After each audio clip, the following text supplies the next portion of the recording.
ഈ കമ്പനിയോടൊപ്പം ശക്തമായ ഒരു ടീമിനോടൊപ്പം ഈ മാനേജ്മെന്റിനോടൊപ്പം 10 വർഷം കംപ്ലീറ്റ് ആയി. 10 വർഷവും 4 മാസം. ഒരുപക്ഷെ നിങ്ങളെക്കാളൊക്കെ എത്രയോ സാധാരണമായ ഒരു സാഹചര്യത്തിൽ നിന്ന് ഈ ഒരു ബിസിനസ്സിൽ വന്ന വ്യക്തിയാണ്. പക്ഷെ ഈ ബിസിനസ്സിൽ വന്നു, ഇതിനെ പഠിക്കാൻ, മനസ്സിലാക്കാൻ, ശക്തമായി ഏറ്റെടുത്ത് പ്രവർത്തിക്കാനും സാധിച്ചു. ഇന്ന് 10 വർഷം കഴിഞ്ഞ് തിരിഞ്ഞു നോക്കുമ്പോൾ ഒരു സാധാരണക്കാരന് ചിന്തിക്കാനോ സ്വപ്നം കാണാനോ കഴിയാത്തതിനപ്പുറമുള്ള വലിയ നേട്ടങ്ങളും മാറ്റങ്ങളും എല്ലാം ഉണ്ടാക്കാൻ ഈ ഒരു ബിസിനസ്സിലൂടെ സാധിച്ചു. ഈ അവസരത്തിൽ ഈ ഒരു ബിസിനസ്സിൽ കടന്നു വരാനും ഇന്ന് ഇവിടെ വരെ എത്താനും അനുഗ്രഹിച്ച സർവശക്തനായ ദൈവത്തിനും ലോകത്ത് ജന്മം തന്ന മാതാപിതാക്കൾക്കും ഈ കമ്പനിയുടെ മാനേജ്മെന്റിനും എന്നോടൊപ്പം നിന്ന് ശക്തരായ ലീഡേഴ്സ് എല്ലാവർക്കും ഞാൻ ഈ അവസരത്തിൽ ഹൃദയമായി നന്ദി രേഖപ്പെടുത്തുകയാണ്. ഈ ബിസിനസ്സിൽ നിന്ന് ഞാൻ മനസ്സിലാക്കിയ ഒരു കാര്യം, ഇതിൽ നമുക്ക് സാധാരണ നമുക്ക് ചിന്തിക്കാനോ മനസ്സിലാക്കാനോ കഴിയുന്നതിലപ്പുറം വലിയ ഒരു ഓപ്പർച്യൂണിറ്റിയാണ് അറിഞ്ഞോ അറിയാതെയോ നമ്മുടെ കയ്യിലിരിക്കുന്നത്. ശരിയാണല്ലേ? അല്ലെ? ഈ ബിസിനസ്സിൽ വരുമ്പോ സത്യം പറഞ്ഞാൽ ഞാനും ഈ ബിസിനസ്സിൽ വന്നത് ഇതുപോലെ വലിയ കോടീശ്വരനാവണം എന്ന് വിചാരിച്ചതൊന്നുമല്ല. ജീവിതത്തിൽ ഒരുപാട് പ്രശ്നങ്ങളുണ്ട്, ഒരുപാട് പ്രതിസന്ധികളുണ്ട്. അതിനപ്പുറത്ത് ഒരുപാട് ആവശ്യങ്ങളും അത്യാവശ്യങ്ങളും ഉണ്ട്. നിലവിലുള്ള വരുമാനത്തിന് പുറമെ എന്തെങ്കിലും ഒരു അധിക വരുമാനം കിട്ടണം എന്ന് മാത്രം ആഗ്രഹിച്ചാണ് യഥാർത്ഥത്തിൽ ഈ ബിസിനസ്സിലേക്ക് കടന്നു വന്നത്. പക്ഷെ ഈ ബിസിനസ്സിൽ കടന്നു വന്ന് ഇതിനെ കുറിച്ച് പഠിക്കുകയും മനസ്സിലാക്കുകയും ചെയ്തപ്പോൾ എന്നൊരു കാര്യം മനസ്സിലായി. ഈ ബിസിനസ്സിൽ പ്രശ്നങ്ങൾ നിർത്താനോ ആവശ്യങ്ങൾ നടത്താനോ അല്ല, ജീവിതത്തിൽ എന്ത് ആഗ്രഹിച്ചാലും എന്ത് സ്വപ്നം കണ്ടാലും അത് നടത്താൻ പറ്റുന്ന ഒരു ബിസിനസ് ആണ് എന്റെ കയ്യിൽ കിട്ടിയിരിക്കുന്നത് ഒരു തിരിച്ചറിവുണ്ടായി. അന്ന് മുതൽ വിശ്വാസത്തോടു കൂടി ശക്തമായി ഏറ്റെടുത്ത് പ്രവർത്തിച്ചു. നിങ്ങൾക്ക് പലർക്കും അറിയില്ല, ഈ ബിസിനസ് വരുന്നതിന് മുമ്പ് ആദ്യം കൃഷിക്കാരനായിരുന്നു. അതുകൊണ്ട് മുന്നോട്ട് പോകാൻ കഴിയാതെ വന്നപ്പോഴാണ് ഞാൻ ഒരു ടാക്സി ഡ്രൈവറായി ഡെയിലി 1000 രൂപ കിട്ടുന്ന ഒരുപാട് ജോലികൾ ചെയ്ത് 2 കൂട്ടിമുട്ടിക്കാൻ കഴിയാത്ത ഒരവസ്ഥയിലായിരുന്നു. അതിനേക്കാളുപരി കുറച്ച് ലോണൊക്കെ എടുത്ത് പ്ലാന്റേഷൻ തുടങ്ങിയതിന്റെ പേരിൽ കാർഷിക മേഖല തകർന്നു പോയതിന്റെ കാരണം കൊണ്ട് വലിയ ബാധ്യതയായി. ഒരു സമയത്ത് എന്റെ പ്ലാന്റേഷനൊക്കെ ബാങ്കുകാർ ലോൺ എടുക്കാൻ കഴിയാതെ അറ്റാച്ച് ചെയ്യുകയും ജപ്തി ചെയ്യാൻ വെച്ചു. അതോടൊപ്പം വയസ്സായ അച്ഛനും അമ്മയുടെ ഭാര്യ 2 പെൺകുട്ടികളെ കൈപിടിച്ച് വഴിയിൽ ഇറങ്ങേണ്ട അവസ്ഥയിൽ നിൽക്കുമ്പോഴാണ് ജീവിതം തികച്ചും അപ്രതീക്ഷിതമായി ഒരു ഓപ്പർച്യൂണിറ്റി കിട്ടിയത്. പക്ഷെ ഇന്ന് 10 വർഷം കഴിഞ്ഞ് തിരിഞ്ഞു നോക്കുമ്പോൾ ജീവിതത്തിലെ എല്ലാ പ്രശ്നങ്ങളെയും പ്രതിസന്ധികളെയൊക്കെ പരിഹരിക്കാൻ സാധിച്ചു എന്ന് മാത്രമല്ല, ജീവിതത്തിലെ ഒരുപാട് സ്വപ്നങ്ങൾ എനിക്ക് പൂർത്തീകരിക്കാൻ സാധിച്ചു. എപ്പോഴും ഞാൻ നിങ്ങളുടെ മുമ്പിൽ നിൽക്കുമ്പോൾ വളരെ സന്തോഷത്തോടെ സമയത്താണ് ഞാൻ നിങ്ങളുടെ മുമ്പിൽ നിൽക്കുന്നത്. കാരണം നിങ്ങളിൽ പലരും പറഞ്ഞിട്ടുള്ളതുപോലെ എന്റെ ഏറ്റവും വലിയൊരു ഡ്രീമായിരുന്നു എന്റെ മകളുടെ വിവാഹം. അത് കഴിഞ്ഞ 2 ആഴ്ച മുമ്പ് ഞാൻ സ്വപ്നം കണ്ടതിനേക്കാൾ മനോഹരമായി ഭംഗിയായിട്ട് അത് നടത്താൻ എനിക്ക് സാധിച്ചു. മനസ്സിലാക്കേണ്ടത് ഈ ഒരു ബിസിനസ്സിലൂടെ പണ്ട് ഞാൻ ഈ ബിസിനസ് ചെയ്യാൻ വേണ്ടി ഇറങ്ങി പുറപ്പെട്ടപ്പോ എന്റെ ഒരുപാട് സുഹൃത്തുക്കളോട് ബന്ധുക്കളോട് ഞാൻ ഈ ബിസിനസിനെ കുറിച്ച് സംസാരിച്ചു. അങ്ങനെ സംസാരിച്ച സമയത്ത് ഇതിൽ ബഹുഭൂരിപക്ഷം ആളുകളും ഒരുപക്ഷെ എന്നെ അറിയുന്ന പല വ്യക്തികളും ഈ ബിസിനസ്സിലേക്ക് വന്നില്ലെന്ന് മാത്രമല്ല, അവർ എന്നെ കുറെ ഉപദേശിച്ചു. ഹലോ, നമ്മുടെ നാട്ടിൽ ഏറ്റവും കൂടുതൽ കിട്ടുന്ന സാധനങ്ങൾ എന്ത്? ഉപദേശം ആണല്ലേ? 10,000 ആവശ്യമുള്ള സഹായിക്കാനല്ലേ കാണൂല. പക്ഷെ 10 രൂപ കൊടുക്കുന്ന ഉപദേശികൾ ഒരുപാട് പേര് കാണും. എന്നെ ഒരുപാട് പേര് ഉപദേശിച്ചു, പ്രസാദേ ഇതിന് ഇപ്പൊ തന്നെ കുറെ പ്രശ്നങ്ങളുണ്ട്, നീ വലിയ പ്രതിസന്ധിയിൽ നിൽക്കുകയാണ്, നീ ഈ സോപ്പും പേസ്റ്റും വിട്ടിട്ട് എന്ത് ചെയ്യാനാ? ഈ സോപ്പും പേസ്റ്റും വിട്ടിട്ട് എന്ത് കിട്ടുമെന്നാണ് നീ പറയുന്നത്? നിന്റെ പ്രശ്നങ്ങൾ എങ്ങനെ തീർക്കുമെന്നാണ് പറയുന്നത്. ഞാൻ പറഞ്ഞതൊന്നും അവർക്ക് മനസ്സിലായില്ല. അതൊരു പരിധി വരെ അവരെ കുറ്റം പറഞ്ഞ കാര്യമില്ല. കാരണം മനസ്സിലാവുന്നവർ പറഞ്ഞു കൊടുക്കാനാണ് എനിക്ക് വന്നുകൂടെ. എനിക്കറിയുന്ന പോലെ ഞാൻ പറഞ്ഞു, അത് അവർക്ക് മനസ്സിലാക്കിയ പോകാനാണ് സത്യം. ഇപ്പൊ അത് ഏറ്റവും കൂടുതൽ സങ്കടപ്പെടുന്നവരാണ്. എന്നെ അങ്ങനെ എല്ലാവരും നിരുത്സാഹപ്പെടുത്തി. പക്ഷേ ഞാൻ ഈ ബിസിനസ് ഏറ്റെടുത്തു.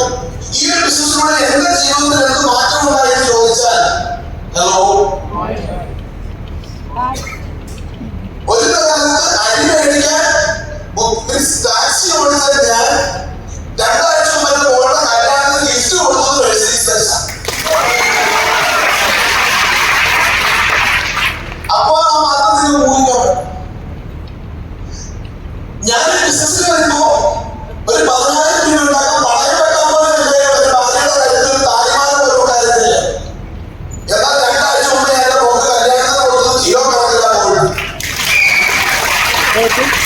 അതായത് ഞാൻ മനസ്സിലാക്കിയ കാര്യം ഡിയർ ഫ്രണ്ട്സ്, നിങ്ങൾക്ക് സ്വപ്നം കാണാൻ പറ്റുമെങ്കിൽ, നിങ്ങൾക്ക് ആഗ്രഹിക്കാൻ പറ്റുമെങ്കിൽ, ഇന്ന് നിങ്ങളുടെ അവസ്ഥ എന്തുമായിക്കൊള്ളട്ടെ, അടുത്ത 4-5 വർഷം കഴിയുമ്പോൾ നിങ്ങൾ എന്താഗ്രഹിച്ചാലും എന്തും നേടാൻ പറ്റുന്ന ഒരു ഓപ്പർച്യൂണിറ്റിയാണ് നമ്മുടെ കയ്യിലിരിക്കുന്നത്. പക്ഷെ പലപ്പോഴും നമ്മളത് തിരിച്ചറിയില്ല എന്നുള്ളതാണ് യാഥാർത്ഥ്യം. അതുകൊണ്ട് അപ്പോ എനിക്ക് മീൻസ് ഇപ്പൊ ഈ തായ്ലാൻഡ് കോൺടെസ്റ്റ് പറയുമ്പോൾ സത്യഭാഷ സൂചിപ്പിച്ചതുപോലെ ഞാൻ ബിസിനസ് സ്റ്റാർട്ട് ചെയ്തു. കുറെ ആളുകളോട് ബിസിനസ് പറഞ്ഞു. ഹലോ, ദൈവം സഹായിച്ച് ആരും പറഞ്ഞില്ല. അന്ന് ഞാൻ ബിസിനസ് പറഞ്ഞ കൂട്ടത്തിൽ ആരും പറഞ്ഞതെന്ന് പറയാൻ പറ്റില്ല. ഒരാൾ വന്നു, എന്റെ ഫാമിലിയിൽ നിന്ന് എന്നെ വിശ്വസിച്ച് എന്റെ കൂടെ വന്ന ഒരേ ഒരാളാണ് നമ്മുടെ ഡബിൾ ITC ഷാജി KJ. കാരണം പുള്ളി എന്ന് വരാതിരുന്നത് വന്നതെന്നോട് വേറൊന്നുമല്ല, പുള്ളിക്ക് അറിയില്ലേ എന്റെ ഫാമിലി ഞാൻ കഴിഞ്ഞ ഒരു പണിയില്ലാതെ പുള്ളി മാത്രമല്ല. അപ്പോ ബാക്കിയെല്ലാം ഞങ്ങളുടെ ഫാമിലിയിലെ എല്ലാ എംപ്ലോയീസ് ആണ്. സോഫ്റ്റ്വെയർ എഞ്ചിനീയർമാര്, സിവിൽ എഞ്ചിനീയർമാര്, ചാർട്ടേഡ് അക്കൗണ്ടന്റ്, ബാങ്ക് മാനേജർ, കുറെ ഹയർ സെക്കൻഡറി അധ്യാപകരും, അങ്ങനെയൊക്കെയുള്ള ഫാമിലിയാണ് ഞാനും ഷായിസാറിന്റെ സ്വസ്ഥ വരുന്നത്. എന്താ പറയാ, കാലങ്ങളുടെ നിലയില്ലാത്ത അവസ്ഥയുണ്ടല്ലോ, അങ്ങനത്തെ ഒരു അവസ്ഥയിൽ അവസാനം ഷായിസാർ എന്റെ കൂടെ വന്നപ്പോ എല്ലാവരും പറഞ്ഞു അവര് വെച്ചു അവര് പറയുന്നു ചെറു പറഞ്ഞ് ഞങ്ങളുടെ ഫാമിലിയിൽ ആകെ 2 ഓട്ടന്മാരാണ്, അവന്മാരുടെ കൂടെ സെറ്റാവും അങ്ങനെയൊക്കെ പറഞ്ഞു. പക്ഷെ എനിവേണ്ടി ഫ്രണ്ട്സ് അങ്ങനെ ഷായിസാർ സ്റ്റാർട്ട് ചെയ്തു. ഇപ്പോഴത്തെ കോമഡി എന്താണെന്നറിയാം, അന്ന് ഞങ്ങളെ എല്ലാവരും പറഞ്ഞത് ഞങ്ങൾ സംസാരിക്കുമ്പോൾ ഈ പൊട്ടന്മാർക്ക് വേറെ ഒരു പണിയില്ല. ഇപ്പോഴത്തെ അവസ്ഥ എന്താണെന്ന് വെച്ചാൽ ഞങ്ങളുടെ ഫാമിലിയിൽ 2 സൂപ്പർ മാർക്കറ്റേ ഉള്ളൂ. ഒരു പൊട്ടൻ ബസ്സിലും ഒരു പൊട്ടൻ BMW. അപ്പൊ ഫ്രണ്ട്സ് അങ്ങനെ ഷായിസാർ സ്റ്റാർട്ട് ചെയ്തു. സോമകുമാർ സാർ, നമ്മുടെ great WTC Somakumar sir business start ചെയ്തു. സത്യഭാഷ സ്റ്റാർട്ട് ചെയ്തു. പിന്നെ കണ്ണൂർ, വയനാട്, കോഴിക്കോടൊക്കെ ആയിട്ട് ഒരു 10, 25, 30 പേരുടെ ടീമുണ്ട്. കാര്യമായിട്ട് നടക്കുന്നുണ്ടോ എന്ന് വെച്ചാൽ ഒന്നും നടക്കുന്നില്ല. എന്റെ കിട്ടുന്നുണ്ടോ എന്ന് വെച്ചാൽ ഒന്നും കിട്ടുന്നില്ല.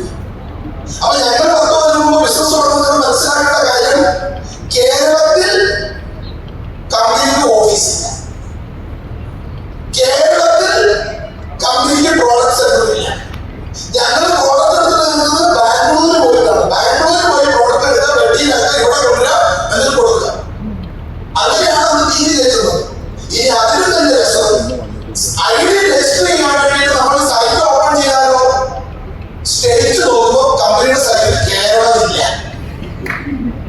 അപ്പോഴാണ് നമ്മൾ അതിന്റെ കമ്പനിക്ക് കേരളത്തിൽ ബിസിനസ് വേണ്ട, കേരളം ശരിയില്ല, അവിടെ കേരളം ഇല്ല. നമ്മളെ മലയാളികൾ കൊണ്ടുപോകും, നമ്മൾ കിട്ടിയില്ല. നമ്മൾ എന്ത് ചെയ്യും, അഡ്രസ് അടിക്കുന്ന കോളത്തിൽ പിൻകോഡ് വരെ, എന്നിട്ട് സ്റ്റേറ്റ് തമിഴ്നാട്, എന്നിട്ട് തമിഴ്നാട്ടിലെ പിൻകോഡ് എന്നിട്ട് ബാംഗ്ലൂർ വരെ പ്രോഡക്റ്റ്. ഇങ്ങനെയൊക്കെ കഷ്ടപ്പെട്ട് അങ്ങോട്ടും ഇങ്ങോട്ടും നിൽക്കുന്ന സമയത്താണ് 2005 കമ്പനി ഒരു കോൺടെസ്റ്റ് തായ്ലാൻഡ്. അന്ന് 4 ലക്ഷം രൂപ വേണോ 3 മാസം.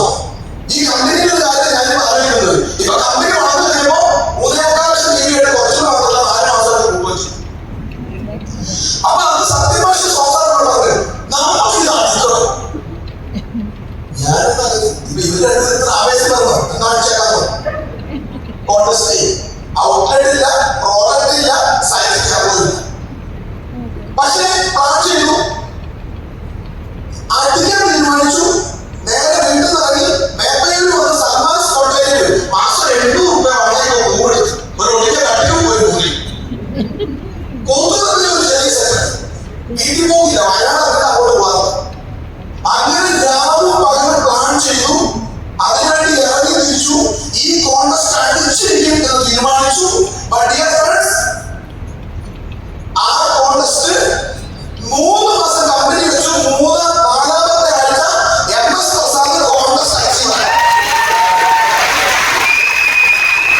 കോൺടെസ്റ്റ് അച്ചീവ് ആയപ്പോ അപ്പോഴാണ് ഞങ്ങളൊരു കാര്യം അറിഞ്ഞത്, ഇന്ത്യയിലെ 2ാമത്തെ അച്ചീവർ ഞാൻ, സൗത്ത് ഇന്ത്യയിൽ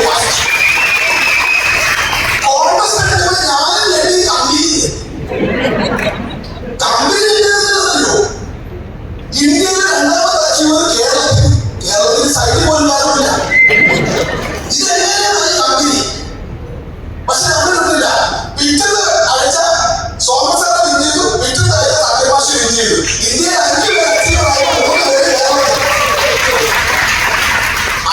എടുക്കാൻ തീരുമാനിച്ചാൽ അവൻ ഓഫീസ് പോലും ഇല്ലെങ്കിൽ പ്രശ്നമില്ല.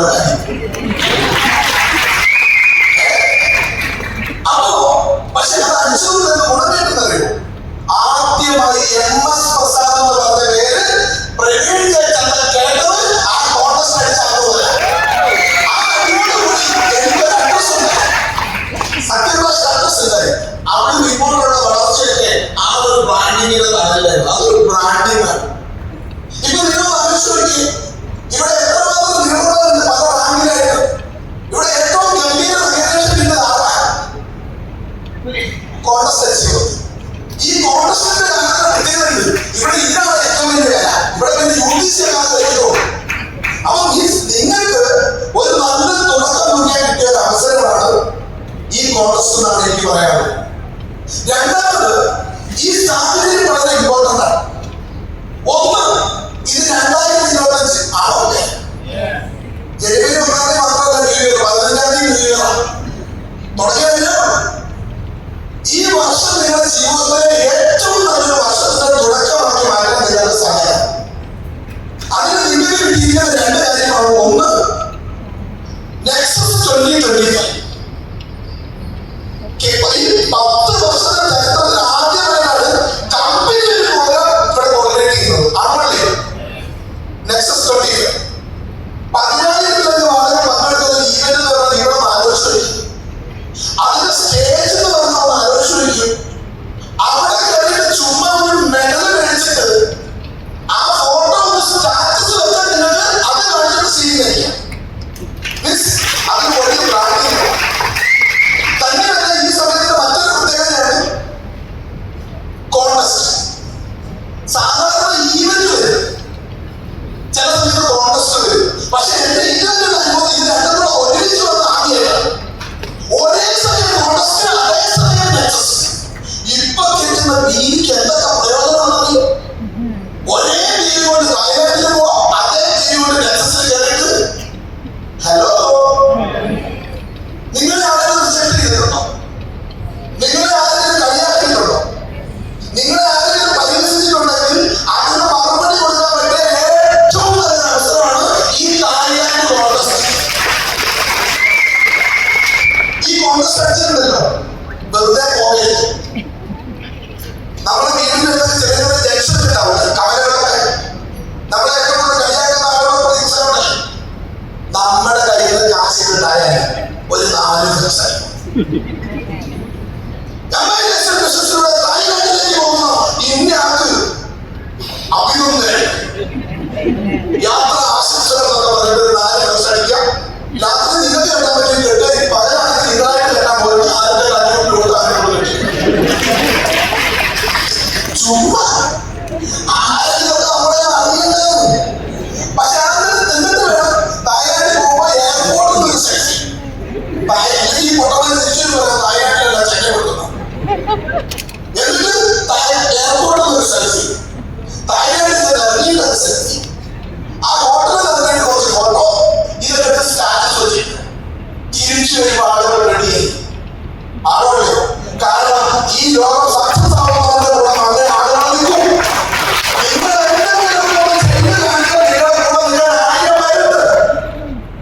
പക്ഷേ അല്ലാതെ കരഞ്ഞു പിടിച്ച് വിരമിച്ച് നടത്തുന്നതോടെ ആരും വരുന്നില്ല. ആണല്ലോ? അതേപോലെ ഒരു അവസരമാണ് നെക്സസ് പ്രോഗ്രാം. പക്ഷെ ഇത് രണ്ടും അടിക്കണമെങ്കിൽ നേരത്തെ ഓഫീസർ ചോദിച്ചു, തായ്ലാൻഡിൽ പോകാൻ ആഗ്രഹമുള്ളത് കൈവക്കിക്കേ. തായ്ലാൻഡിൽ പോകാൻ ആഗ്രഹമുള്ളവർ കൈവക്കാൻ പേടിച്ചു പോയി.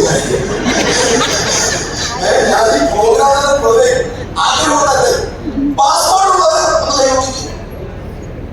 അതിന്റെ പകുതി ആളുകൾക്ക് പാസ്പോർട്ട്. അപ്പൊ നിങ്ങൾ പാസ്പോർട്ട് ഇല്ലാത്തവർ ചെയ്യുന്നത് നാളെ രാവിലെ പോയിട്ട് വർക്കിൽ പോകണ്ട, നേരെ അക്ഷയയിൽ പോവാം, പാസ്പോർട്ടിന് അങ്ങോട്ട് അപ്ലൈ. ഹലോ, അത് കഴിഞ്ഞിട്ട് വർക്കിൽ പോയാൽ മതി. പാസ്പോർട്ട് ഉള്ളവർ അതിന്റെ ഡേറ്റ് ഒന്ന് നോക്കിക്കോളും. ഇല്ലെങ്കിൽ അന്നേരം കഴിഞ്ഞിട്ട് കാര്യമില്ല. ഞാനിത് പറയുന്നത് ഈ കോൺഗ്രസ് നിങ്ങൾക്ക് അടിക്കണമെങ്കിൽ എന്റെ അനുഭവത്തിൽ ഞാനൊരു കാര്യം പറയാം.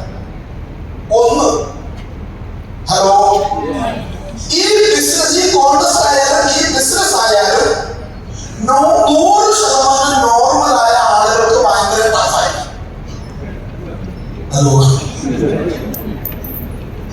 100% നോർമലായ ആള് നമ്മളെ എന്റെ 100% നോർമലായ ആളുകൾ ഈ ബിസിനസ്സിലായാലും ശരി, ഈ കോൺടസ്റ്റിലായാലും ശരി ഒരുപാട് സ്ട്രഗിൾ ചെയ്യും. എന്താ കാര്യം അറിയാമോ? നോർമലായ പ്രശ്നം അറിയോ? അവര് ചിന്തകൾ കൂടുതലായി. നോർമലായ ആളുകൾക്ക് ഭയങ്കര ചിന്തിച്ച് ആൾക്കാർ മുമ്പലാണ്. ഈ ബിസിനസ്സിലായാലും ശരി, ഇതൊരു ഉപദേശമായിട്ട് നോക്കിയാൽ ഈ കോൺടസ്റ്റിലായാലും ഫുൾ അബ്നോർമലാണ്. ഒരു കുറച്ച് അബ്നോർമലായ നിങ്ങൾ ഈ ബിസിനസ്സിൽ സക്സസ് ആണ്, കോൺടസ്റ്റിൽ സക്സസ് ആണ്. കാരണം ഇപ്പൊ ഈ നോർമലായ ആളുടെ പ്രശ്നം എന്നറിയാം. തായ്ലാൻഡ് എന്തൊക്കെയാണ് പറഞ്ഞാൽ എനിക്ക് വരുന്നതാണ്. ഞാനിതൊന്നും കണ്ടിട്ട് ഒരു കാര്യമില്ല. എനിക്ക് ടീമില്ല. എനിക്കിപ്പോ ഞാൻ ബിസിനസ്സിൽ വന്നിട്ട് 6 മാസമായി എനിക്ക് 1 ലക്ഷം ടീം ആയിട്ടില്ല. അപ്പോഴാണ് ഈ 8 ആഴ്ചയോട് 3.25 ലക്ഷം ടീം വരുമോ? നോർമൽ ആരോടും വരില്ല. ഹലോ, പണ്ട് ഞങ്ങൾ ചിന്തിക്കുകയാണ്, ചിന്തിക്കാം കേരളത്തിൽ ഓഫീസില്ല, കേരളത്തിൽ അങ്ങനെ സൈറ്റിൽ പോലും കേരളത്തിൽ നമ്മൾ ഏഴ് തനിക്കാലം ചിന്തിച്ചൂടെ? പക്ഷെ ഞങ്ങളുടെ ഭാഗ്യത്തിൽ ഞങ്ങൾ നോർമലല്ല. അതുകൊണ്ട് അവരുടെ ചിന്തിച്ചില്ല. അടിച്ചു കഴിയുമ്പോൾ നമ്മൾ തന്നെ എങ്ങനെ നമ്മൾ അടിച്ചു നമുക്കേ മനസ്സിലാക്കും. അതുകൊണ്ട് ഒരു കാര്യം തായ്ലാൻഡിൽ പോകാൻ ആഗ്രഹമുള്ളവർ കൈകൊക്കാൻ പറഞ്ഞപ്പോൾ ഒരുപാട് പേര് നോക്കി. ആഗ്രഹം കൊണ്ട് തായ്ലാൻഡിൽ എത്തൂല. അത് ആഗ്രഹമാകുന്നത് അതൊരു തീരുമാനമാണ്, അതൊരു ഡിസിഷനായി. ഇപ്പൊ സാധാരണ പറഞ്ഞ മലപ്പുറത്ത് അയക്കച്ചിട്ട് ഞാനാണ് അതൊരു തീരുമാനമായിരുന്നു. അത് തീരുമാനമായതുകൊണ്ടാണ് നടന്നത്, ആഗ്രഹമായി നടക്കുന്നത്. മനസ്സിലായോ? അതുകൊണ്ട് നിങ്ങൾ ഇന്ന് ഇവിടെ തീരുമാനിക്കണം, ഈ കോൺടസ്റ്റ് കമ്പനിയുടെ ഫ്ലൈറ്റ് ഇവിടുന്ന് തായ്ലാൻഡിലേക്ക് പോകുന്നുണ്ടെങ്കിൽ ആ ഫ്ലൈറ്റിൽ ഞാൻ ഉണ്ടാവുമെന്നാണ് തീരുമാനിച്ച ആ ഫ്ലൈറ്റിലേക്ക് ഉണ്ടാവും. അതെന്റെ ആഗ്രഹമാണ്. ചിലപ്പോൾ ഉണ്ടാവും, ചിലപ്പോൾ ഉണ്ടാവില്ല. പക്ഷെ തീരുമാനമാണ് ഉണ്ടായിരിക്കും. 3.25 ലക്ഷം വീതി, 5-6 ബ്രാൻഡ്, 100 കണക്കിന് പ്രോഡക്റ്റ്, പോരാതെ 5-6 കഴിഞ്ഞ ശരിയാക്കി. അതുകൊണ്ട് വേണമെന്ന് വെച്ചാൽ ഇതൊക്കെ നടക്കും. അതേപോലെ തന്നെയാണ് നെക്സസ് പ്രോഗ്രാം. അതിനൊരു അച്ചീവ്മെന്റ് ഞാൻ ഉണ്ടാകുന്നത് ഇവിടെ ഇരിക്കുന്ന അങ്ങനെ തീരുമാനിച്ചവരുണ്ടാവും. മനസ്സിലായോ? ഇവിടെ നമ്മൾ ഒറ്റ കാര്യമുള്ളൂ, ചിന്തകൾ മാറ്റിയെടുക്കും. ഇതൊരു അവസരമാണെന്ന് തിരിച്ചറിയുക. ഇതൊരു തീരുമാനമായിട്ട് എടുക്കുന്നത്. വരുന്ന വർഷങ്ങളിൽ ഉണ്ടാകാൻ പോകുന്ന നേട്ടങ്ങൾക്ക് തുടക്കം കുറിക്കുന്ന വർഷമാക്കി ഈ വർഷത്തിൽ നമുക്ക് മാറ്റാൻ സാധിക്കും. ഹലോ, അതിന് ഒറ്റ വഴിയുള്ളൂ. ആദ്യം കുറച്ച് അബ്നോർമലാണ്. ഈ മുമ്പിൽ ഇരിക്കുന്ന സുഹൃത്ത് ആളുകളെ കാണുമ്പോൾ നിങ്ങൾ വിചാരിക്കും അവർ നോർമലാണ്. ഹലോ, ഇവരാരും 100% നോർമലായിരുന്നില്ല. കുറച്ച് ഞാൻ മകളോട് നിന്റെ കല്യാണത്തിന് ഞാൻ കിലോ കണക്കിന് സ്വർണ്ണം തരും, നിങ്ങൾ ബെൻസ് തരും എന്നൊക്കെ പറഞ്ഞാൽ എന്റെ ഭാര്യ എന്നെ വിളിച്ചു എന്റെ പണയം വെച്ച താഴ്ന്നാലേ എന്നോട് വന്ന് ഭാര്യയുടെ അവർക്ക് എന്ത് പറയാൻ വിചാരിച്ചത്. അപ്പോ അന്ന് അവൾ പറഞ്ഞു, നിങ്ങൾക്ക് വട്ടാണ് ഇഷ്ടമാണ്. ഹലോ, ഇപ്പൊ എന്ത് സംഭവിച്ചു? ഇപ്പൊ അവർക്ക് കഴിഞ്ഞ